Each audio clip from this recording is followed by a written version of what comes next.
Alright, the RavenCourt is back, and we got Ultralisk again, this time against BananaH and this, boys. We have another best of 3 series on our hands here.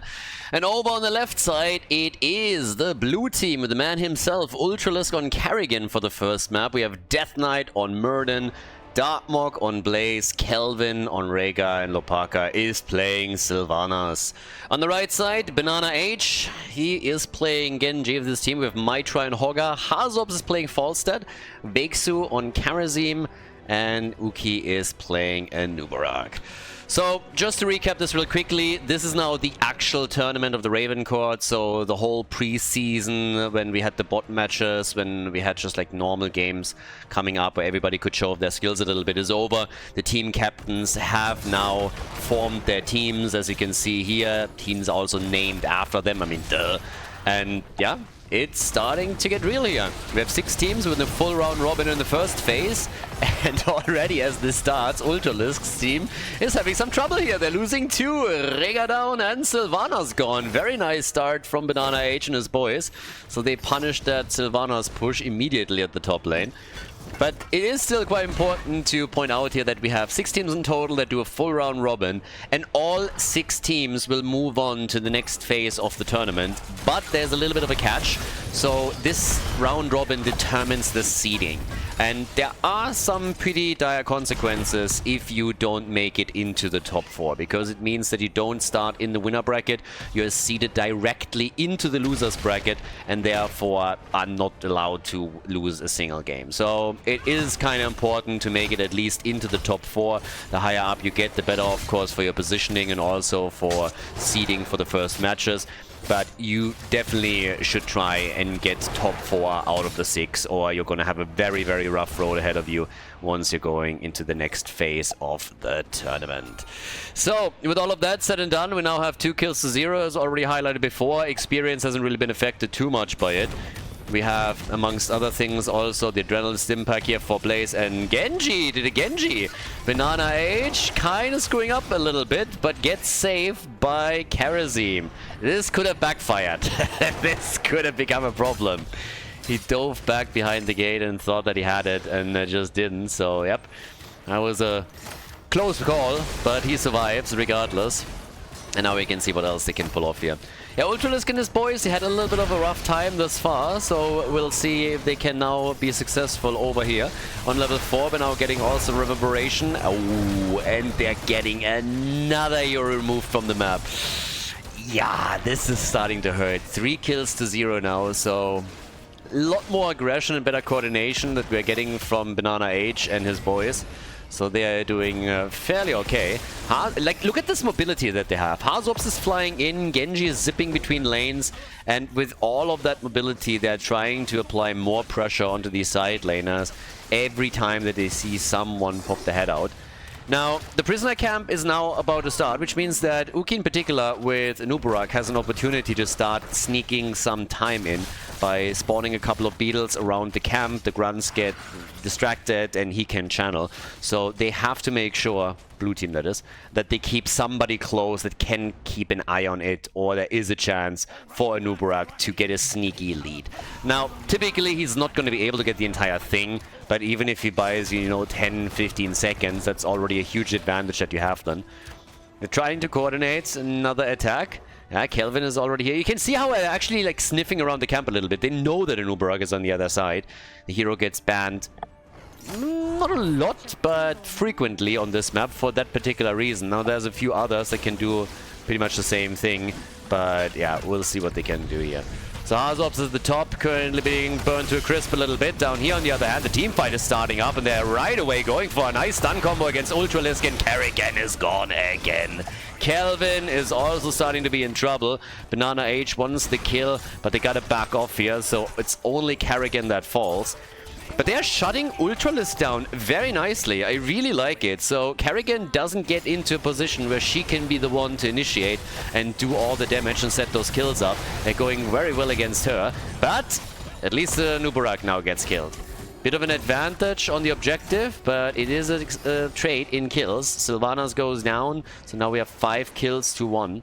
The one thing that I guess is a bit impressive still is that when you just look at experience alone, there is a very small gap considering the kill count right now. So on minion experience, the blue team just did a bit better. They did more work there, and that mitigates the damage a bit.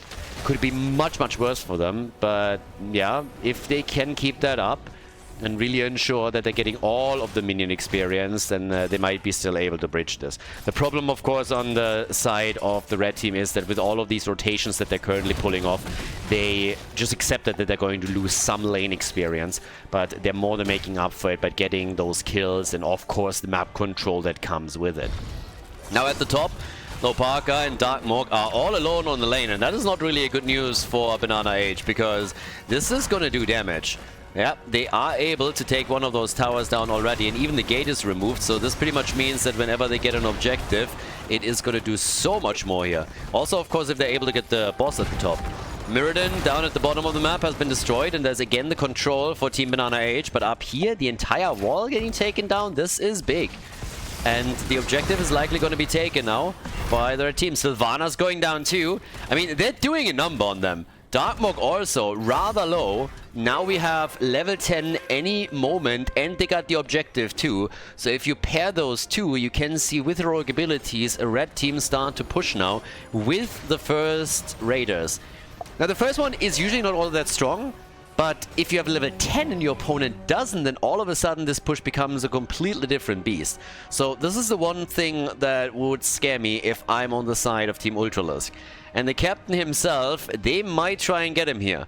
Now I'm not sure if they can. Ultralisk is moving out as we speak, and here's the opportunity. They're trying to get the stun. Cocoon is attempting to force the issue for them, and they're getting the raiders in too. He has a couple of teammates that are rotating over. There's the stun, seven-sided strike, and Ultralisk is alive and dies to Genji. Kerrigan is dead, and now finally we have level 10 for the blue team. They wanted to wait initially and really just buy themselves some time until they had heroics for defense, but now that they lost Kerrigan again, it of course also means that they have to be really careful. They are at a disadvantage in regards to numbers, and yeah, it's starting to get a bit dicey. Look at Ultralisk here, he died twice already. Sylvana's died 3 times. Bot lane has been opened up. Here in the middle, things are getting worse since the fort might even fall. And this is all happening around the first objective. So just to highlight that again, we're talking objective number 1. Normally you don't get a lot done with that. Maybe you open a few walls up, but nearly destroying a fort, that's big. That's really big. So we got 8 kills to 1. And it's a very dominant performance here up to this point, at least, from Team BananaH. Now, once that we get Ultralisk, yeah, maybe they're getting a bit momentum with level 10 now. And there's a kill. They take an Uberak down. Obviously, it added the ult from Kerrigan, which is an additional stun. They now have also the Wailing Arrow, another nice combo. So they're starting to claw their way back into this a little bit by taking down the mid lane, or at least attempting to. Lots of aggression from them. Another combo, and beautiful follow-up from Blaze with a stun. That nets them another kill. All of a sudden, with level 10, Team Ultralisk has definitely woken up, is using the bunker to burn all of this to a crisp now, and is starting to apply more pressure. So they're trying to be aggressive here. They want to bring this back. They know that they're a bit in trouble, at least when it comes to map control. But structurally, we have both teams with the same amount of forts still on the map. And also an experience, not that big of a gap. It's more the flow of the game that leaned towards the red team, but now they're losing their fort. So initially the aggression from the blue team didn't work. Kerrigan died several times, they had huge problems, lost tons of heroes, but now they are starting to play this a bit more aggressive thanks to level 10 abilities, thanks to additional synergies being unlocked at that level, and are trying to turn the tides and the flow of the battle. So up to the top. Another attack against Hazorps. The Gust not as successful as he wanted. And Hazu, I mean, he should survive here. Unless, Stormbolt, not too bad. Death Knight has to avatar it up. Fort at the top is getting attacked and is likely going to fall no matter what happens. They're going to lose Mirrodin in a trade. And the fort has also not been destroyed. Kerrigan is still down at the bottom of the map, but up top side, we now have 3 versus 4 for a bit longer. Yeah, and Genji is immediately saying hello again in the backline and is just trying to get some damage in.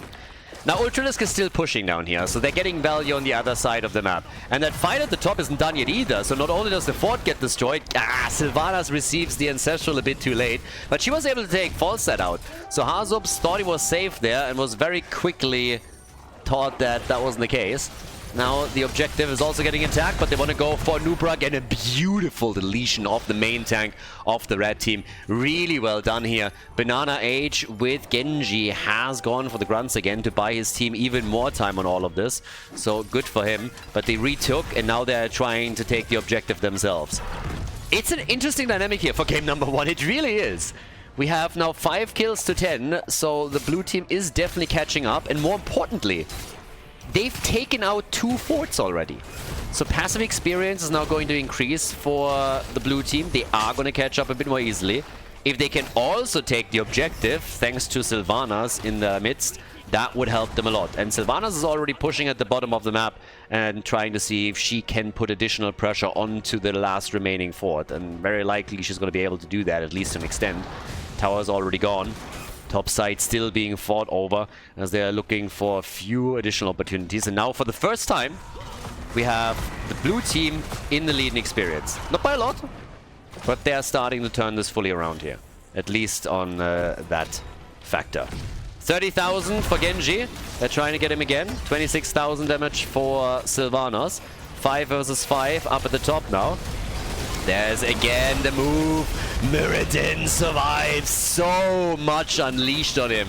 7-sided strike, stun. The entire arsenal of BananaH's team was unleashed onto the dwarf, and they were able to save him. Good Ancestral this time from Kelvin with Rhaegar, but the objective has been, or is about to be claimed again, unless they can stop it here. Gus to buy them a bit more time. Muradin is jumping in. They're trying to prevent it from happening. Can they maybe get a kill? And Ubrak, yes! What a stun comp once again, and they prevent the objective, at least for now, from being taken. So job well done. They run a numbers advantage on the opponent's team now, and it is another play for Hazops as they are hoping to get an additional kill. Hazu just waiting for his cooldowns to come back, is able to dodge it for a moment, but for how long? Because they're chasing him hard. They really want him here. Sylvanas is coming back in, and they get the kill. Stagger dead against Hazops. Falset is gone. Now they're trying to steal the camp here. This entire game has flipped.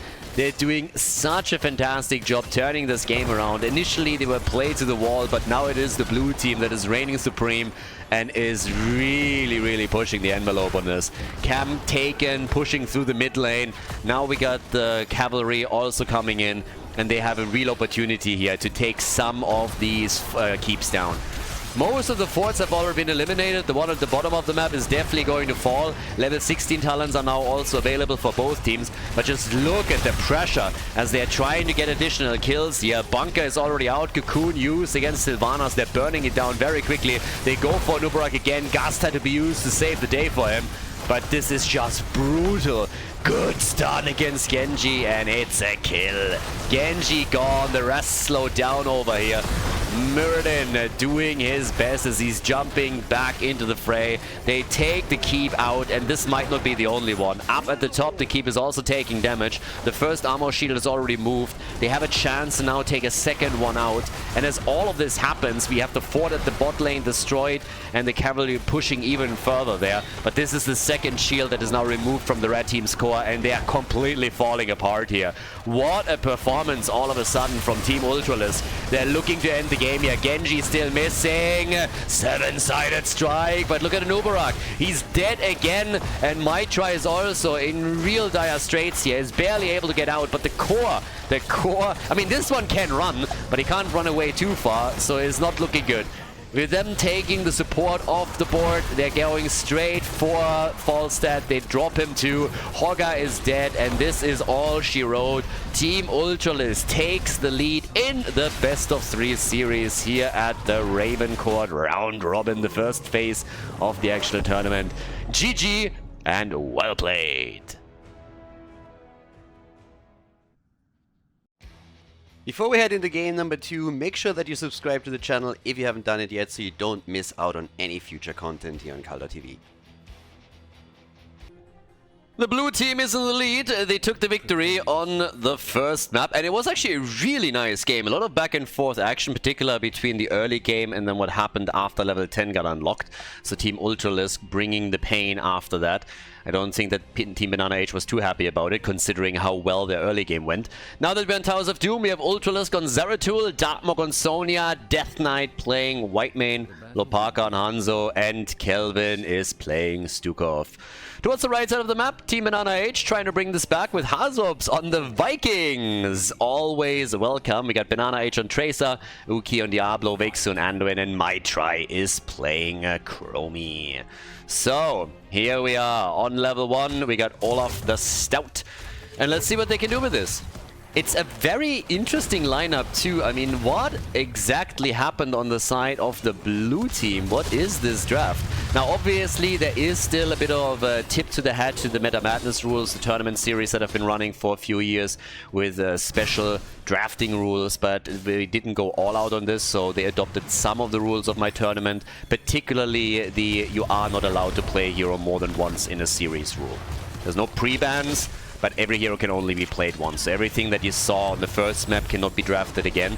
That has a bit of an impact, but considering that we have nearly 90 heroes in the pool right now, it's not impacting it too much. But they just play this without a tank. So they have a double support here with Whitemane and with Stukov. Now we've seen obviously in the past sometimes also this Stukov play from Nick. Nearly play him as a tank here. You have double heals, which gives you a lot more sustain. But it also comes with a bit of a risk. You have Sonya then at the front, Zeratul to rotate, can chase the Vikings down a bit. It is something that can work out, but it is always a little bit hit or miss, and the game has to really flow properly for you.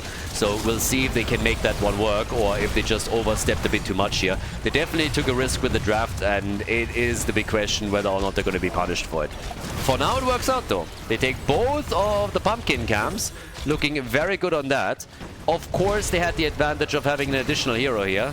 Diablo dies, Chromie dies, so that's already bad news for Team BananaH. But it is a Vikings game, so the Vikings are already pushing with the blue team putting at the bottom of the map as much as they did. They sacrificed some of the top lane, as you can clearly see here. So Balog is currently pushing this in, so there is definitely a downside to what they were trying to do. They are getting some damage in themselves, and of course getting both of the pumpkin camps, getting the 2 kills, more than worth it. But they're getting some risks down here. Sonya gone. In addition to that, we now have, by the way, in terms of talents, ignore all distraction. We have a cleave build for Zeratul, so Void Prison is also an option. Doesn't have to go into the Might of the Nerazim with this build in particular.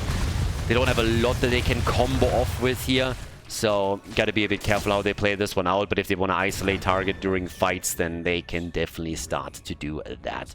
Triple Altar phase is up, and the big question is still again, how much control can the Vikings give them here? Hazu is paying attention topside, as Ultralisk is hoping to eliminate some of the Vikings. And the Vikings should be fairly annoying here, so anything else but 2 of the altars going over to the red team would be a bit of a disappointment. Particularly if BananaH can get this kill, and Ultralisk is in trouble. And with trouble, I mean he's likely going to be dead. Is another? Nah, he gets out. Close call though. Yeah, but the Vikings are now starting to channel. Ultralisk cannot move in for this. So yes, it is indeed 2 salvos fired against the blue team's core. Blue team got the altar at the bottom of the map, so 4 points removed on the other side as well. Turned out a little bit different that most of the time it would, but still something that is going as intended for Team BananaH. So they're not going to be too unhappy with what's going on here. Down to the bottom of the map, they're still trying to move back out here. So again, with BananaH now coming in, they have Tracer just nibbling on the edges, hoping to set up a kill for Chromie. 7 talents are kicking in, that gives us Wormhole, it gives us Intercession. We're also getting the Growing Infestation here. And they are going for their camp again. I mean, eventually having that tank on the side of Team BananaH should give them an edge in those team fights. The combo with Anduin is also interesting because you now have 2 targets for a Light Bomb. You can play it with Diablo. and him charging in. Or you can put it on Tracer, which we've seen obviously a lot too. So Vexo is a really cool addition with this Amnon play to that lineup that they're running. Not only for the light bomb engage, but also because it allows particularly Diablo to be a lot more aggressive. Even more so after level 16 when he has the double pull. Now you can apply the same rule, I guess, to Tracer, but she's already pretty nimble on her feet as is. Diablo is usually the elephant in the room that's just like dashing in and destroying everything. So we're gonna try and do that. Yeah, they're already starting to try and bully particularly Darkmok here at the front. Zeratul is dealing with the Vikings as best as he can. And Darkmok finds himself in a corner. Gets attacked. Chromie, talking about attack, is down, and so is Tracer. They kind of outplayed themselves a little bit here. So the red team is having some serious trouble with this. This is not working as intended. Bit too aggressive in some of these moves. So first it is Chromie that gets caught here by Hanzo, and then afterwards they get another kill. So now we have Bell Tower control at the bottom of the map swapped over. And yeah, that's 5 shots fired. Here come another 5. So they're going to be dropped down to 26 points on the core. That's starting to really hurt, and I think a lot of this is unnecessary, or at least was. Losing this many heroes while defending your bell tower wasn't necessarily needed. Particularly Chromia has now been caught already twice. Should keep herself at a distance here. Now, to be fair, some of these Hanzo moves were quite sexy. So here's another arrow. Only one team with level 10 abilities. That, of course, adds to all of it. But seems like Team Ultralisk wants to go for the quick 2-0. Currently, things are looking pretty okay. Zeratul had to use his ult in order to get out as Tracer came in. But yeah, they definitely want to have a 2-0 victory here. Now that finally we have level 10 abilities on both sides, this might change. This is, of course, the chance where you can start to bring it back. We saw this happen in game number 1, just from the other team. And now the question of what exactly they can do over here. So already we're getting a move made straight for Sonya. Darkmok able to get out, but still Death Knight in trouble, and he falls. Death Knight eliminated. Nicely done. In addition to that, we're now getting, well, Uki survives. And instead, it's both of the supports on the blue team that die. Now again, with the double support, they got a lot of sustain, but if they lose both of them, then of course they can't hold a candle to the red team anymore. So they have to retreat here and will have to give up that bottom bell tower. That bot lane control that is so pivotal here is something that they are going to lose now, just in time for the altars to play a role. So there's that. Already, Hazu in position up at the top, starting with the Vikings. Could also try and delay a bit on the left side. I believe that Zeratul is most likely going to start the channel here. Still a pumpkin camp that is being fought over though. So yeah, the Vikings only channeling at the top right. It's an even exchange. Down here though, nice. Good move against Darkmok. Chromie also. And Sonya is in trouble, but there's still 2 supports behind her. And they get the camp. So the red team decides that it's not worth the effort. And instead, they are just falling back. They don't want to go up against Sonya here. She's getting healed by 2 healers. They're still trying it again. Light bomb! And this time, they got her. Took them another moment, but Sonya is gone again. And that's, of course, the next problem. If you're playing on the blue team and you're losing one of your main damage dealers, you're starting to be a bit in an awkward spot because the damage is very quickly dropping. If you section something off with the Void Prison on Zeratul, then yeah, you can technically still make a play there, but you still have to be very, very cautious. And the Vikings are still controlling these lanes. Experience lead is already there, and the rest of the red team is getting kills.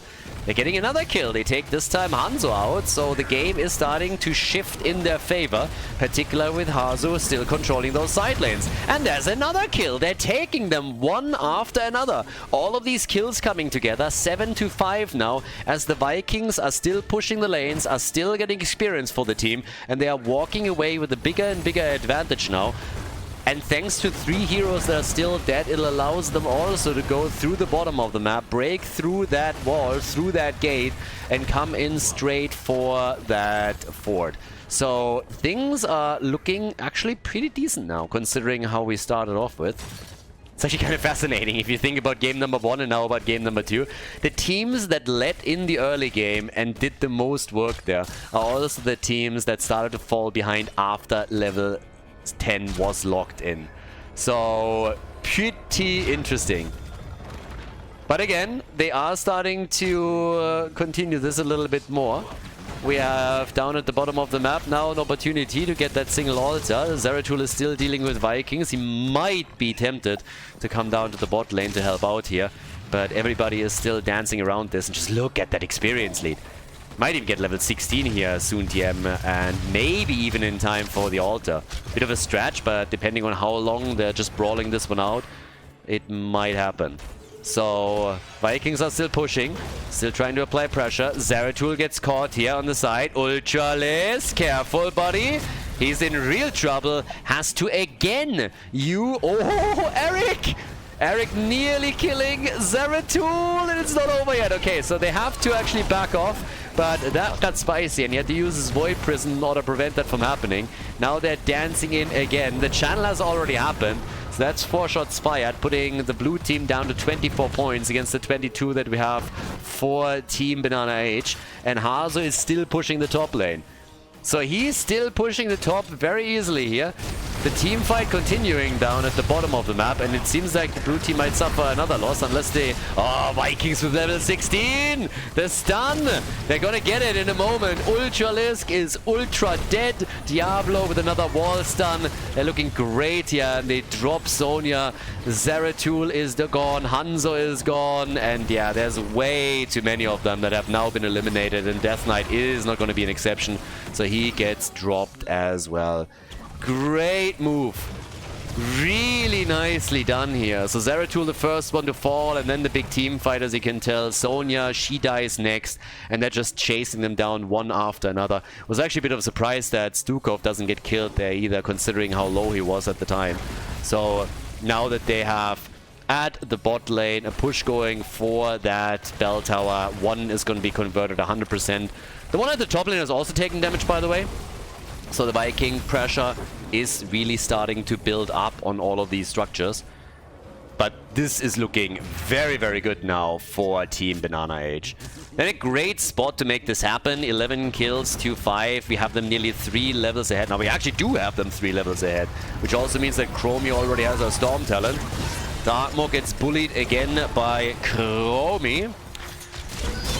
Yeah, I mean, again, she's always been a bully. People usually don't see it immediately because she's tiny and, you know, looks semi-cute. But she's a real bully. People always think it's Diablo who's the bad one here. But she's been a mean high school girl all along. You know, she's always been, like, talking behind people's backs and all of this shit. So, yeah, she is actually ruthless. Shots are fired, and quite a few of them. We're down to 19 points now. And given the situation, I wouldn't be too shocked if they can get all 3 of the altars. It depends on whether or not they can force the fight before the blue team has level 16. Vikings are still channeling on the right side, so another one is going to be taken 100%, but maybe they can get even more. And let's not forget that there's also a boss on the line, right? So another 5 shots are fired, putting them down to 14. Everybody is still dancing around the top altar here and trying to do their thing, but level 16 any moment now. But Ultralisk, yeah, if they could get a kill now, that would be the dream for BananaH and his boys. Can't quite make it happen before level 16 kicks in, though. So now it's a more even fight between the two teams. Still a stats advantage thanks to the levels. Arrow only in the back line, not a real problem. And we have Tracer saved immediately. Oh, and Whitemane gets splattered across the ground by Chromie. Light Bomb engaged from Tracer. Now there's only a single support left. Hanzo is doing his best to get some kills, but Diablo comes in with a good combo. Zeratul is already dead. There's a bit of a splatter pattern on the wall as Diablo drops Stukov. Hanzo is dead too. And now Darkmoor died as well. Yep. This is trouble brewing. Down to single digits now. Single digits, and of course the boss is still up. They're getting the full barrage, by the way, as they come up towards the top to take the last bell tower. And honestly, if they get this one, and there's no reason why they shouldn't, then it is going to be lights out. This is a 3-mapper, 100%. They don't even have to go for the boss at this point. There's no chance for Team Ultralisk to come back, retake one of the bell towers, and stop the barrage in time. This is just not happening. But particularly with the boss here taken, this is of course a foregone foregone conclusion. Shots are fired from all angles, and in just 14 minutes, Team Ultralisk was defeated by Team BananaH. So we have indeed game number 3 forced. We're going the distance, we're going to the final map, as Team BananaH just absolutely murders Team Ultralisk on Towers of Doom. GG.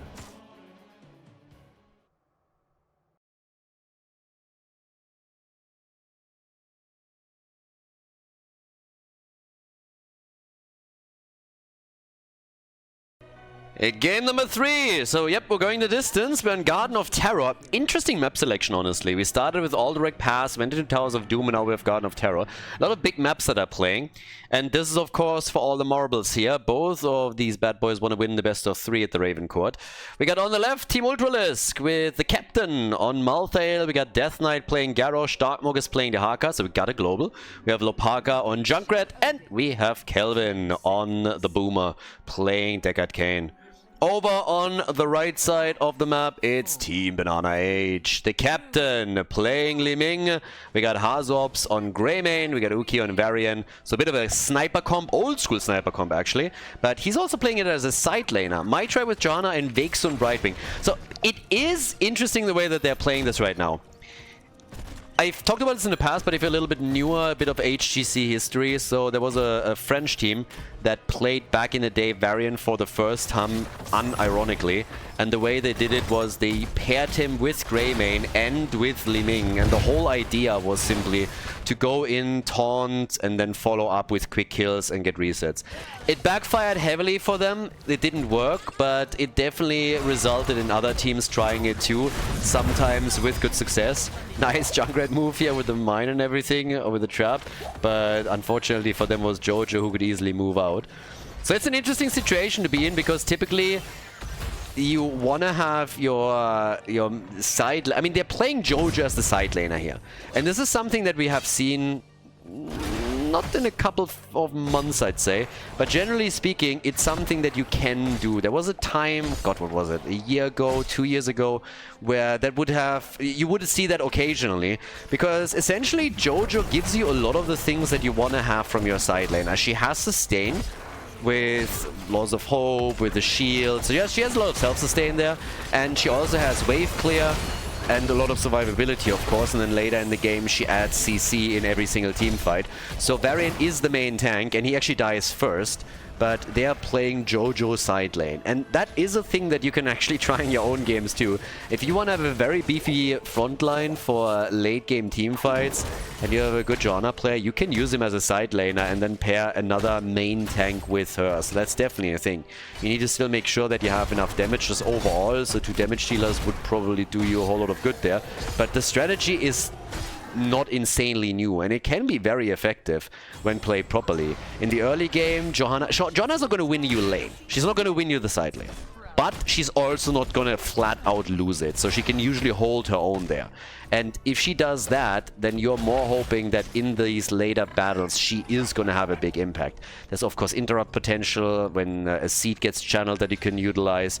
You have the Blessed Shield coming out, you have Condemn, you have Punishment, Subdue is in here now. So there's a lot that can be used as this continues. If it works out or not, that's a different story.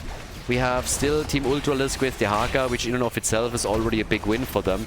Makes them a bit more flexible in how they are approaching the map.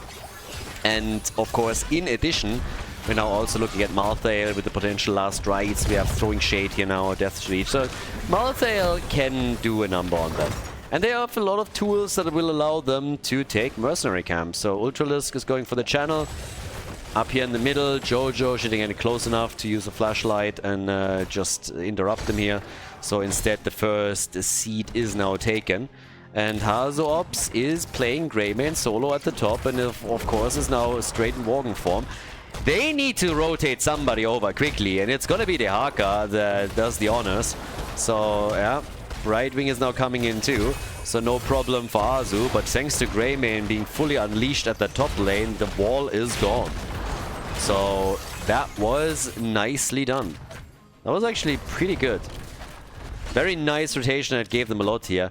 Varian, on the other hand, is doing a lot of dying. So he is committing Sudoku time and time again. He's a little bit washed up. You can see it like with his hairstyle. The man needs a hairstyle. You can absolutely tell it from his portrait that he has seen better days. So these days he's just depressed because he has an absolute loser as a son. He's not shaven properly, he doesn't take care of himself anymore, he's just like getting drunk early in the day. So leading a little bit of a vagabond life, totally washed up here, and this just results in also a lot of slow reflexes, so him dying twice at the beginning of the game doesn't really shock too much, so that's just what it is. But then again, he's back to business now, and they're trying to go for Death Knight, and they indeed get a kill, so goodbye Garrosh. He's out. Went on level 7 into the Oppressor.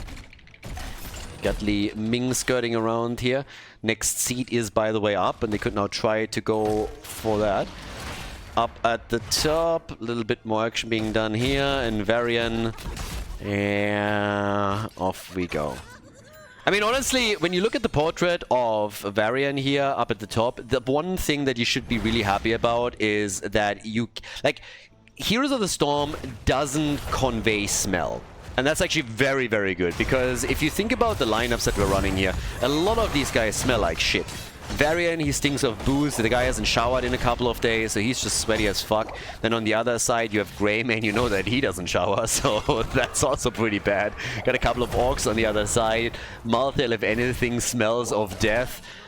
Deckard Cain of old age, so yeah, at this point, just be glad that we are restricted to the visuals here. This could be a lot worse. So, yeah. Now with that done, we have 10,000 damage in. Seed has, by the way, not been taken yet. So, we are still fighting over seed number 2. And maybe the blue team... Nah, they should be able to get this one. Position is way better, but they got level 10. Yeah, that changes this a little bit. So, here we go. The only question that I have when I talk about Deckard Cain and smell is if he actually shit himself. Do you think that Deckard Cain has to wear diapers? Like, that's honestly the only question that comes to mind here immediately. So yeah, Deckard Cain, I don't know how senile he is, but I mean, the guy is old. The guy defies time. That's more or less where we are. So I wouldn't, yeah, I think I think there's a good chance that Deckard Cain poops his pants. I mean, honestly, he's an old geezer just walking around here, running into battle. I would be amazed if he had full bladder control. That's not a thing. So, the seeds, we have 2-0. I'm actually amazed that the blue team got both of them, to be honest with you. That's quite the thing. Yeah, BananaH's team has to be a bit cautious now, because if you are 0-2 on seeds, it means you have to fight for every single one of them, and your opponent can really force it. So, yeah. Up at the top, we now got Lopaka. He's still pushing this one back out. Derkmok, of course, has the upper hand here, as he can jump down to the bottom, where we have seen a 4 take damage already as is. And yeah, they could still make the play here, but also talking about making plays, Hazops, Koffer. Don't want to go up against Malthael if there's some assistance. There's still the last rights. It's time for a taunt variant. Come on. Come on, let's go. You can go full Duke Nukem with your taunts. You're an inspiration for birth control. Come on, bring it, baby. All those insults, taunt them hard. Let them feel your wrath, your anger. Make them attack you. There we go, and it's an insta-kill. Malthael is gone. And that is very quickly the end of our boy. So, yeah, that is a little bit problematic now for them. I mean, not really, right? They're 2-0 in seeds. They're gonna lose this one, that's fine. Gets channeled, ends taken. But while all of this happens, we already have up at the top also another push for the 4th. So yeah, this is actually pretty big. Now, with 2 kills to 2, at least on the kill count that even, experience is looking very good as well. And down to the bottom of the map, Nuki already moved back. They're all just starting to push a little bit, but look at the positioning of that seed. Yeah, we might see the first Garden Terrors now. That could actually be a thing. So let's see if they can pull that one off. Because right now, that would mean Garden Terrors are probably going to take down 2 forts, considering that the top and the bottom fort have already taken damage. Level 13 talents on both sides. They're trying to go for a bit of a trap. Haven't caught anybody yet. Darkmork, they can't get him. So yeah, now they know exactly where they are, allowing for more time. And that is the end of that top seed. Garden Terrors, baby. They're getting them. That's really bad news for the red team. Now, there is, of course, the caveat that we're only 9 minutes into the game. This is the first objective, so it's not going to do that much damage, hopefully, for the red team. Because, yeah, that's getting real tricky. 2 kills to 2. Topside fort is 100% gonna fall. Level 13 talents are in, and the question is just how many forts can they destroy. I mean, they are really going for it now. Bottom of the map, mid lane has been at least defended, but bot lane, I would assume that we're gonna get another fort destroyed right here. Maybe not quite, especially not if Garrosh now dies. Oh, instead they're turning it on Li Ming, and Li Ming gets ripped apart. First stack also for Malthael, dropping the ult on her. Last rights, baby. Bye-bye, Li Ming. And now the Haka is moving into trying to go for the Tong, and nothing. Gets hit by the Poli. Doesn't change the fact, though, that both forts have now been destroyed. So, yeah. Both forts have been taken out. Even a bit of damage done at the top wall. Things are looking good for the blue team. They're looking pretty alright now. They won game number 1, and now in game number 3 they are hoping for a 2-1 victory overall. So yes, damage is indeed being done here with a half-level lead for Team Ultralisk. So they're doing their best. Junkrat's throwing another couple of grenades out now. We have 1 stack only on last rights. But with level 16 on the horizon, there is a chance to do a bit more work and maybe push, thanks to the talent advantage, into the middle. Or just take a couple of those mercenary camps, obviously. It's all about control of the map. You want to get map control. We want to do a bit more here. Want to take those as quickly as you possibly can. Get some more lane pressure going. Ideally, steal a few away from your opponent if you can. But, yep, there we are. Down at the bottom. They're currently doing the same thing here. And Brightwing, of course, still trying to control the bot lane a little bit. Game has slowed down slightly. Teams are trying to go for 16, and I gotta give it to the red team. They are able to close the gap, mostly. Passive experience, of course, is now a thing, and you can already tell there's an entire 1,000 experience points on the behalf of those 2 forts being destroyed. Yeah, but at the top, they are trying to repay them in kind with another fort being dropped here, potentially. The attack is definitely coming. Nice flip from Garrosh. They're coming in with a taunt on the Haka, and boom! The Haka gone. He got absolutely destroyed there. But they're hoping to take Hazorps down, but Graven is able to move back out. 5 versus 4. Camps at the bottom of the map. Ultralisk and his team in trouble, and they're losing Garrosh. So 2 heroes destroyed. And Team BananaH is getting a little bit angry here. I like it. Really playing the RavenCourt now as they're going for one taunt after another. Deckard Cain is able to waddle away. He might be old, but he knows when it's time to turn tail. So, another seed at the bottom of the map. Keep in mind, this would be the second one for the red team. And I don't really think that they are getting anything done around that seed as is. Mid lane, fort nearly destroyed. And down here, we're now getting my try, just dealing with the camp. Somebody had to. But they are poking and poking and poking now at that fort in the middle. And with a lot of success, obviously, too. So this fort will be destroyed if Li Ming gets another combo out here. And there's no reason why she shouldn't. Might not even need... Come on. Come on, Banana. Take it down. You can't just walk away from this. Oh, God. So, yeah. With that, we now have another quick attack down here. On the next seed. As mentioned, this is going to be an easy second one for the red team. I like this series a lot. It's a lot of back and forth that we have between them. So this is pretty sweet.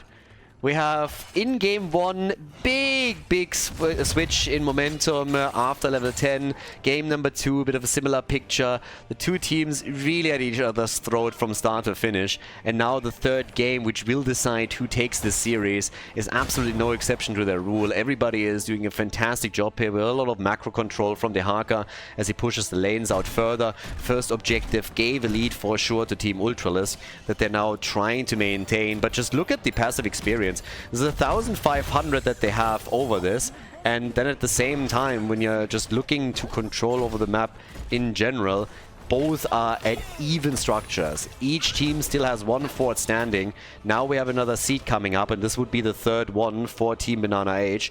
So if they're able to claim this, then they have garden turrets themselves, and that's something that the blue team would love to prevent from happening. We have 29,000, 30,000 damage now for Li Ming. Another bullet hits. Blessed Shield is out. This is where Jojo can really shine. Keep in mind, I said that earlier. They used her as a side laner, and that comes with a couple of disadvantage in the very early game. But now that they're entering these big fights with two main tanks and with a lot of CC, they can really just build all of this up. So that is huge. That's pretty big. And the seed needs to be claimed. If they are not able to get this one, then they might lose a keep, and you don't want that to happen. So, level 19, I mean, they're neck and neck in experience now. So everybody is just like trying to control the space as best as they can. And yep, off we go. Interrupts are still happening. They're still doing their thing here. DeHaka gets blown to pieces. No chance. DeHaka gets deleted. Absolutely deleted. Half a level until 20. And with that, we're now getting the Garden Terrors. Yep, there it is. This is a huge opportunity. Not only do you have Garden Terrors, but you are about to hit a level 20 on top of that. So yeah, this is big. This is very, very big. That level 20 is doing a lot for them now, because they can push with the Storm Talent and with Garden Terrors, and at the top lane they even have a camp pushing. So this might do even more work. They might walk away with 2 of those keeps being destroyed here. It's actually massive. The blue team has half a level that is still missing. I'm not sure if they can end the game here. Once the DeHaka is back, it's going to be a 5 versus 5, unless of course they take Ultralisk down. But thanks to Garrosh, he gets saved. But structures are taking enormous amount of damage all over the place here. Li Ming is still poking, and just look at that top lane. Even here we're getting the wall destroyed. I think the keep will likely be saved, but the one in the middle wasn't. So now one keep is gone. And we are looking at both teams with Storm Talents. It's a spicy series. It is for sure. Tons and tons of cool plays that are being made here. Level 20 on both sides now. Glory to the Alliance. Blinded by the Light is in. DeHaka hasn't made a choice yet. Here we go. Comes with a Contagion. Duh. And the extra for Junkrat. With the mid lane now fully open. Oh! Garrosh get gut. He's gone. Garrosh just disappears. They are hoping for a second kill, and Ultralisk isn't looking too good here, so now Malthael is gone. That is massive. Another double kill for them? Yeah, they just need to ask themselves, what are you going to do here? Going for core seems like they're not really confident in their ability to end the game, even with a 5 versus 4, so they're stealing the camps away first, taking both of them down here. But if they don't want to go for core, I would still expect them to go for one of the keeps at least. Now, they got a chance here at the bot lane to open that wall up and start to damage the keep. I mean, for a moment I even expect them to travel topside. The problem that they have there is that they just don't have any minion support. So down here it's a bit of a different story, especially now that they've also taken that camp. So can they take the entire keep? 5 seconds on Garrosh. Honestly, they should be able to still burn this down, particularly with Greymane. You have Worgen form. So yes, second keep gets removed, and now Team Ultralisk is really playing with their back to the wall. 2 keeps destroyed. We're already 18 minutes in, so catapults are ramping up their damage as we speak. DeHaka, of course, can still push these lanes out a bit. Darkmook is doing exactly that, trying to apply pressure towards the top, but they gotta do something. Another camp about to be stolen, so it's full control for the red team. Now the blue team obviously isn't out of this yet, so the way that the blue team can still win this is by just getting kills. They need to win a big team fight. First of all, they need to force it. They need to force a team fight, and then they need to win it big time, and then they can cross the map and wreak havoc there. But it's Dehaka who now has to start to defend. Siege Giants over here already damaging another keep. Eventually Dehaka will have to move down to the bottom of the map or the middle. Deal with the catapult and the minion waves there. And they are still in dire need of a team fight. And this is why they are being this aggressive right now. They are forcing these camps. They're invading on those camps because they need that fight. They cannot play the long game. If you're the blue team and you're playing the long game, you're eventually going to lose. Siege Giants still doing work, and again, that keep was at full HP earlier, now it's a lot lower. Down here, the fight continues. Riptire, can they get the kill? Brightwing dead, Varian dead, this might be the chance to bring it back. This is the opportunity. Now they have a chance with the 2 kills that they just got. What are they going to do? Is only this seed? I'm not so sure about that. They need to take some structures out. And even with both of the damage dealers still alive for Team BananaH, something needs to be done. Just playing the long game, I honestly don't see it. Dehaka or no Dehaka. This is gonna be too tricky, too difficult, too risky. So they won't be able to take even a keep down. Maybe the fort. They gotta get something out of that double kill. If you tell me that the only thing they're getting out of that double kill is a seed, then that would be pretty... yeah, pretty shitty. So at least focus down that fort, I'd say. But Brightwing is back in 10. Varian also reappearing soon. They're pushing the lanes out, so they got a little bit of map control. But they gotta do more. Particularly that mid lane is troublesome, since it spawns catapult with every single wave now, and there's 0 counter pressure. So it's a huge problem. But yeah, they got nothing out of that. Again, bit of map control in the sense that they push these lanes out, so that's what they got. But not even dropping the fort. I'm not so sure if I'm a fan of that. So they are apparently willing to play this insanely slow. And I question that decision a bit. We're now 20 minutes in. Catapults are starting to smack. And there's a lot more catapults spawning now for the red team. So yeah, Dehaka takes down that lane. There's already 2 catapults in this particular wave. He can move back up towards the top. And let's see what they can do now. But time is definitely favoring Team BananaH. But again, you need to win a team fight and maybe take a few more heroes out and they're going to have a chance. Taunt, taunt, taunt. Malthael is dead. Blessed Shield into Varian, taunt, into damage, and he's gone. Malthael immediately eliminated. Now, he has no one can stop death, so he's back already. They sacrificed a few cooldowns, but all of the cooldowns used are also extremely short. So they will have that back.